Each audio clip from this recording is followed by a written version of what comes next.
Saksakallan gunarnavasya Vande Guru Sri Charanarabindam.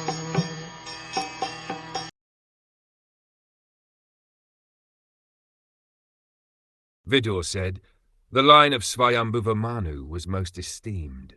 O worshipful sage, I beg you, give me an account of this race, whose progeny multiplied through sexual intercourse. Regulated sex life to generate good population is worth accepting." Actually, Vidur was not interested in hearing the history of persons who merely engaged in sex life, but he was interested in the progeny of Swayambhuva Manu because in that dynasty, good devotee kings appeared who protected their subjects very carefully with spiritual knowledge. By hearing the history of their activities, therefore, one becomes more enlightened. An important word used in this connection is paramasamata, which indicates that the progeny created by Swayambhuva Manu and his sons was approved of by great authorities. In other words, sex life for creating exemplary population is acceptable to all sages and authorities of Vedic scripture.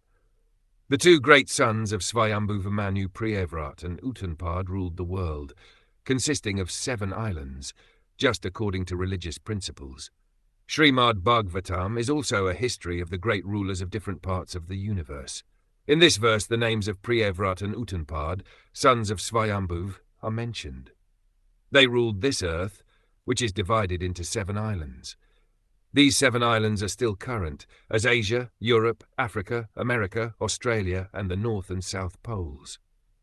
There is no chronological history of all the Indian kings in Srimad Bhagwatam, but the deeds of the most important kings, such as Priyavrat and Uttanpad, and many others, like Lord Ramchandra and Maharaj Yudhishthira, are recorded because the activities of such pious kings are worth hearing. People may benefit by studying their histories. O holy Brahman, O sinless one, you have spoken of his daughter, known by the name Devhuti, as the wife of the sage Kardama, the lord of created beings. Here we are speaking of Swayambhuva Manu, but in Bhagavad Gita we hear about Vaivasvat Manu. The present age belongs to the Vaivasvat Manu. Swayambhuva Manu was previously ruling, and his history begins from the Varaha age, or the millennium, when the Lord appeared as the boar. There are 14 Manus in one day of the life of Brahma, and in the life of each Manu there are particular incidents. The Vaivasvata Manu of Bhagavad Gita is different from Swayambhuva Manu. How many offspring did that great yogi beget through the princess who was endowed with 8-fold perfection in the yoga principles? Oh, pray tell me this, for I am eager to hear it. Here Vidur inquired about Kardama Muni and his wife, Devhuti, and about their children. It is described here that Devhuti was very much advanced in the performance of 8-fold yoga. The 8 divisions of yoga performance are described as 1 control of the senses, 2 strict following of the rules and regulations, 3 practice of the different sitting postures, 4 control of the breath, 5 withdrawing the senses from sense objects, 6 concentration of the mind, 7 meditation, and 8 self-realization. After self-realization, there are 8 further perfectional stages, which are called yoga siddhis. The husband and wife, Kardama and Devhuti, were advanced in yoga practice. The husband was a Mahayogi, great mystic, and the wife was a Yog Lakshana, or one advanced in yoga. They united and produced children. Formerly, after making their lives perfect, great sages and saintly persons used to beget children, otherwise they strictly observed the rules and regulations of celibacy. Brahmacharya, following the rules and regulations of celibacy, is required for perfection of self-realization and mystic power. There is no recommendation in the Vedic scriptures that one can go on enjoying material sense gratification at one's whims, as one likes, and at the same time become a great meditator by paying a rascal some money. O holy sage, tell me how the worshipful Ruchi and Daksha, the son of Brahma, generated children after securing as their wives the other 2 daughters of Swayambhuva Manu. All the great personalities who increased the population in the beginning of the creation are called Prajapatis. Brahma is also known as Prajapati, as were some of his later sons. Swayambhuva Manu is also known as Prajapati, as is Daksha, another son of Brahma. Swayambhuva had 2 daughters, Akuti and Prasuti. The Prajati Ruchi married Akuti, and Daksha married Prasuti. These couples and their children produced immense numbers of children to populate the entire universe. Vidura's inquiry was, how did they beget the population in the beginning?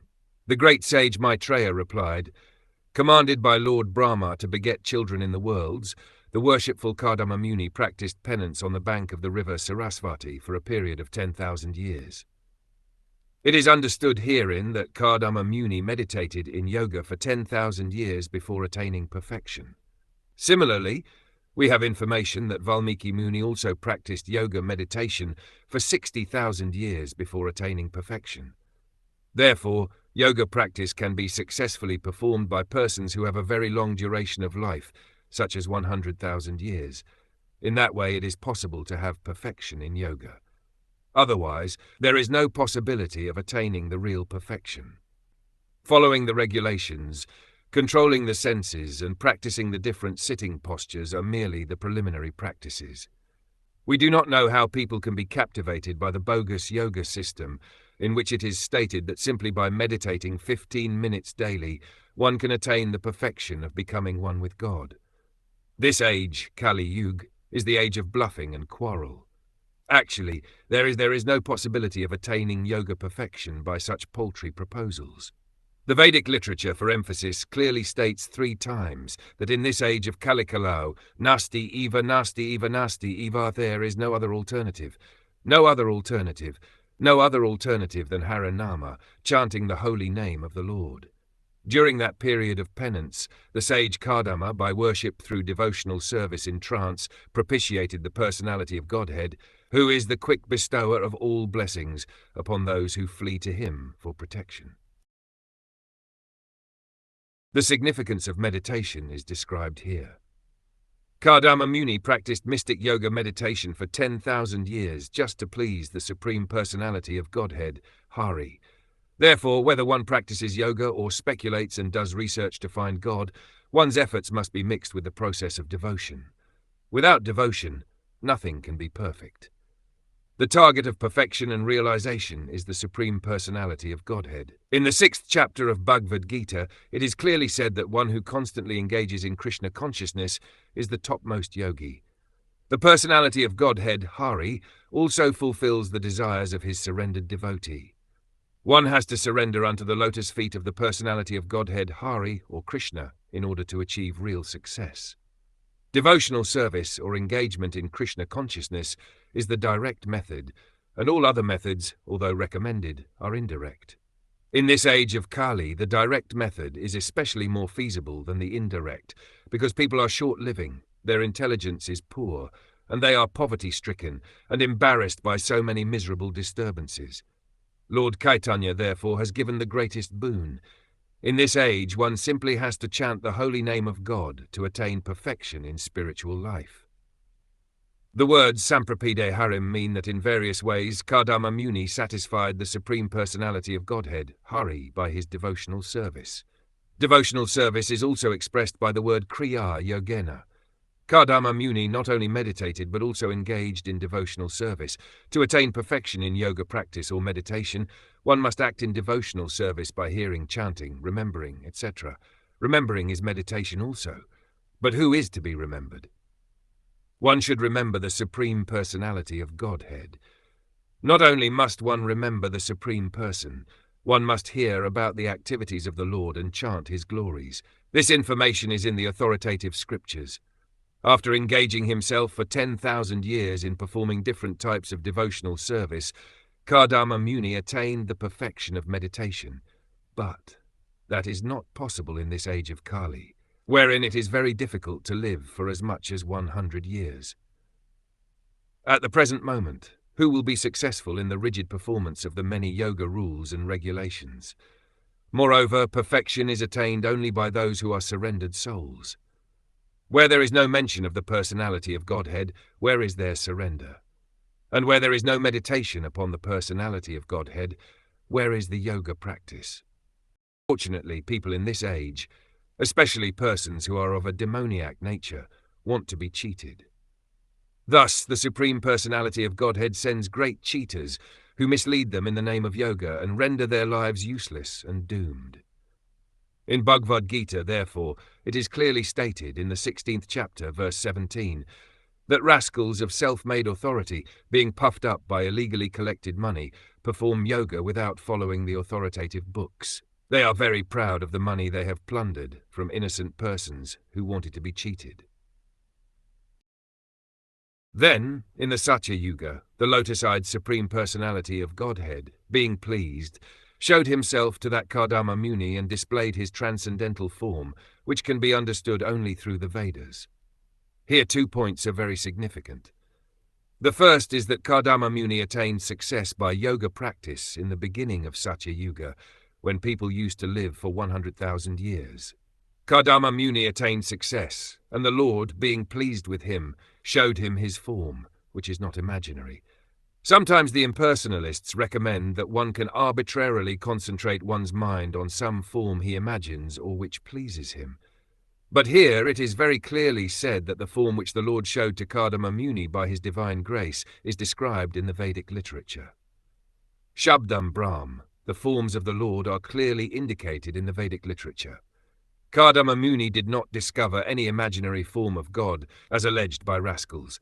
He actually saw the eternal, blissful, and transcendental form of the Lord. Kardama Muni saw the Supreme Personality of Godhead, who is free from material contamination in his eternal form, effulgent like the sun, wearing a garland of white lotuses and water lilies. The Lord was clad in spotless yellow silk, and his lotus face was fringed with slick dark locks of curly hair. Adorned with a crown and earrings, he held his characteristic conch, disc and mace in 3 of his hands and a white lily in the 4th. He glanced about in a happy, smiling mood, whose sight captivates the hearts of all devotees. A golden streak on his chest, the famous Kaustuba gem suspended from his neck, he stood in the air with his lotus feet placed on the shoulders of Garud. The descriptions in verses 9 to 11 of the Lord in his transcendental, eternal form are understood to be descriptions from the authoritative Vedic version. These descriptions are certainly not the imagination of Kardama Muni. The decorations of the Lord are beyond material conception, as admitted even by impersonalists like Shankaracharya. Narayan, the Supreme Personality of Godhead, has nothing to do with the material creation.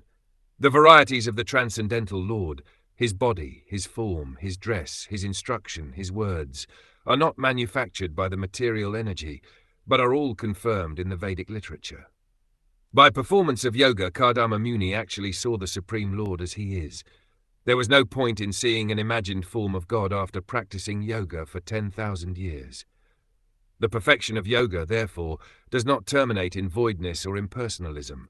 On the contrary, the perfection of yoga is attained when one actually sees the personality of Godhead in his eternal form. The process of Krishna consciousness is to deliver the form of Krishna directly. The form of Krishna is described in the authoritative Vedic literature, Brahm Samhita. His abode is made of Sintamani stone, and the Lord plays there as a cowherd boy and is served by many thousands of gopis.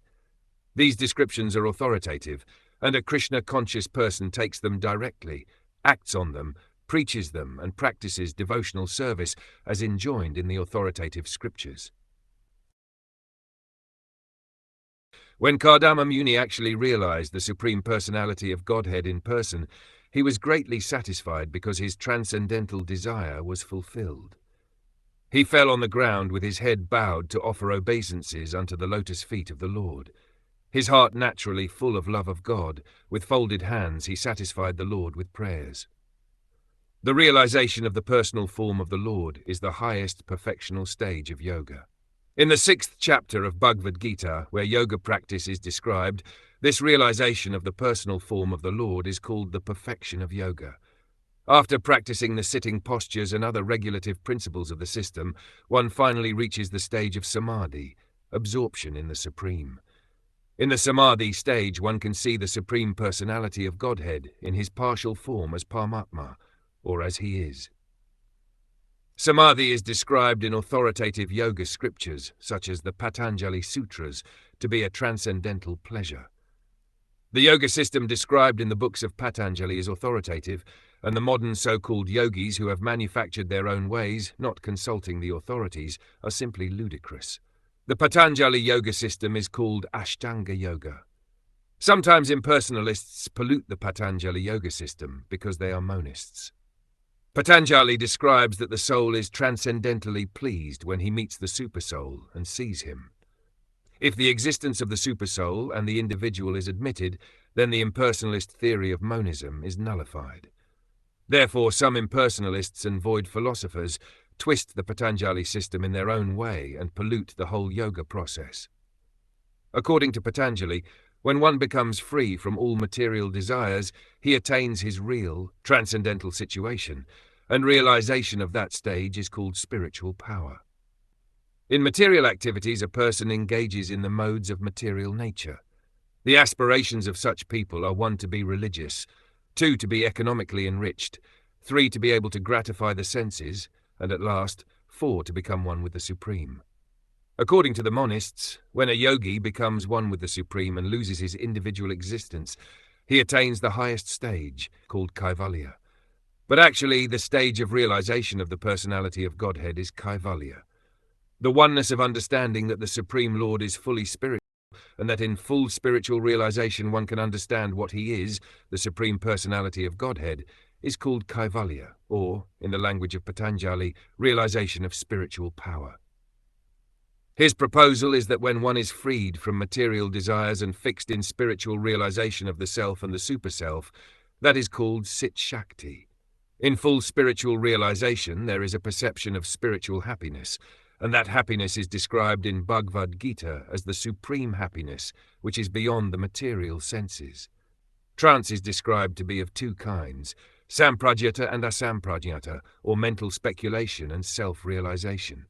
In samadhi or asamprajñata, one can realize by his spiritual senses the spiritual form of the Lord.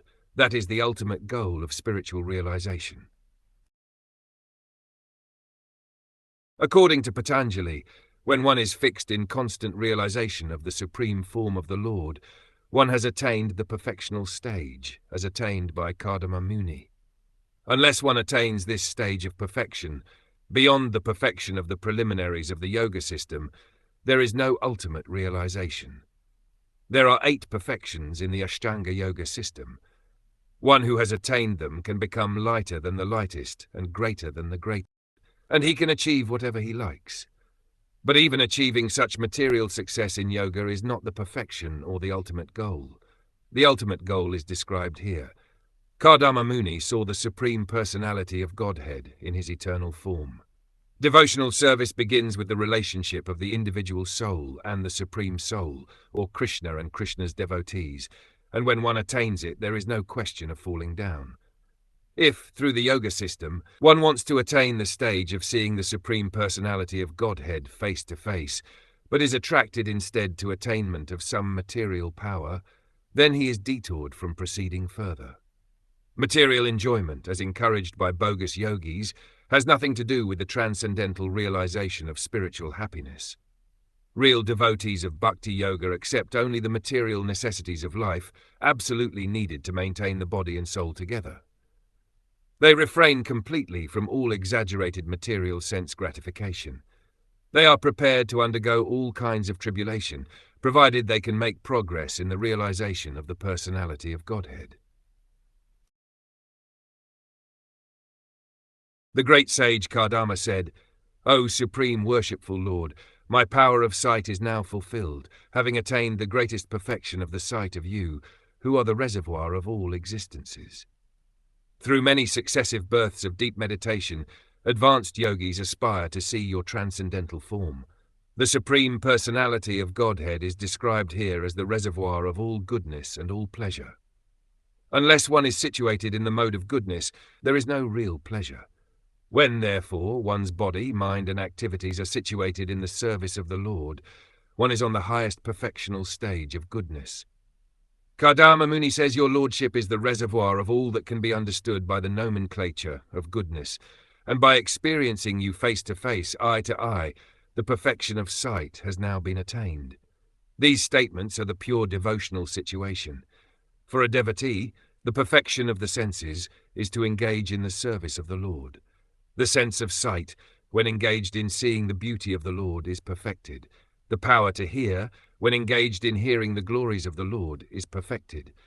The power to taste, when one enjoys by eating prasada, is perfected. When all the senses engage in relationship with the personality of Godhead, one's perfection is technically called bhakti yoga, which entails detaching the senses from material indulgence and attaching them to the service of the Lord.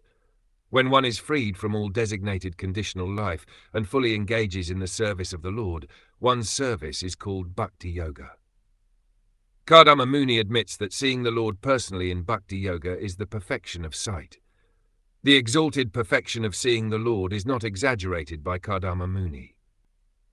He gives evidence that those who are actually elevated in yoga aspire in life after life to see this form of the personality of Godhead. He was not a fictitious yogi. Those who are actually on the advanced path aspire only to see the eternal form of the Lord. Your lotus feet are the true vessel to take one across the ocean of mundane nescience. Only persons deprived of their intelligence by the spell of the deluding energy will worship those feet with a view to attain the trivial and momentary pleasures of the senses, which even persons rotting in hell can attain. However, O my Lord, you are so kind that you bestow mercy even upon them.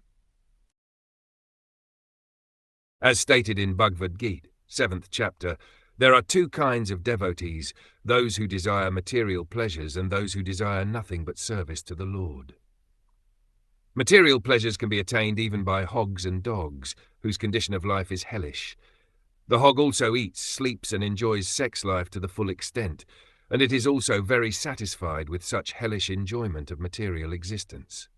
Modern yogis advise that because one has senses, one must enjoy to the fullest extent like cats and dogs, yet one can go on and practice yoga. This is condemned here by Kardama Muni. He says that such material pleasures are available for cats and dogs in a hellish condition. The Lord is so kind that if so-called yogis are satisfied by hellish pleasures, he can give them facilities to attain all the material pleasures they desire, but they cannot attain the perfectional stage attained by Kardama Muni. Hellish and demoniac persons do not actually know what is the ultimate attainment in perfection, and therefore they think that sense gratification is the highest goal of life. They advise that one can satisfy the senses and at the same time, by reciting some mantra and by some practice, can cheaply aspire for perfection. Such persons are described here as hata medhasa, which means those whose brains are spoiled. They aspire for material enjoyment by perfection of yoga or meditation. In Bhagavad Gita, it is stated by the Lord that the intelligence of those who worship the demigods has been spoiled. Similarly, here too it is stated by Kardama Muni that one who aspires after material enjoyment by practice of yoga has spoiled his brain substance and is fool number one. Actually, the intelligent practitioner of yoga should aspire for nothing else but to cross over the ocean of nescience by worshipping the personality of Godhead and to see the lotus feet of the Lord. The Lord is so kind, however, that even today persons whose brain substance is spoiled are given the benediction to become cats, dogs, or hogs and enjoy material happiness from sex life and sense gratification. The Lord confirms this benediction in Bhagavad Gita. Whatever a person aspires to receive from me, I offer him as he desires. Therefore, desiring to marry a girl of like disposition, who may prove to be a veritable cow of plenty in my married life, to satisfy my lustful desire, I too have sought the shelter of your lotus feet, which are the source of everything, for you are like a desire tree. In spite of his condemning persons who approach the Lord for material advantages, Kardama Muni expressed his material inability and desire before the Lord by saying, "Although I know that nothing material should be asked from you, I nevertheless desire to marry a girl of like disposition." The phrase like disposition is very significant. Formerly, boys and girls of similar dispositions were married. The similar natures of the boy and girl were united in order to make them happy. Not more than 25 years ago, and perhaps it is still current, parents in India used to consult the horoscope of the boy and girl to see whether there would be factual union in their psychological conditions. These considerations are very important. Nowadays, marriage takes place without such consultation, and therefore, soon after the marriage, there is divorce and separation. Formerly, husband and wife used to live together peacefully throughout their whole lives, but nowadays it is a very difficult task.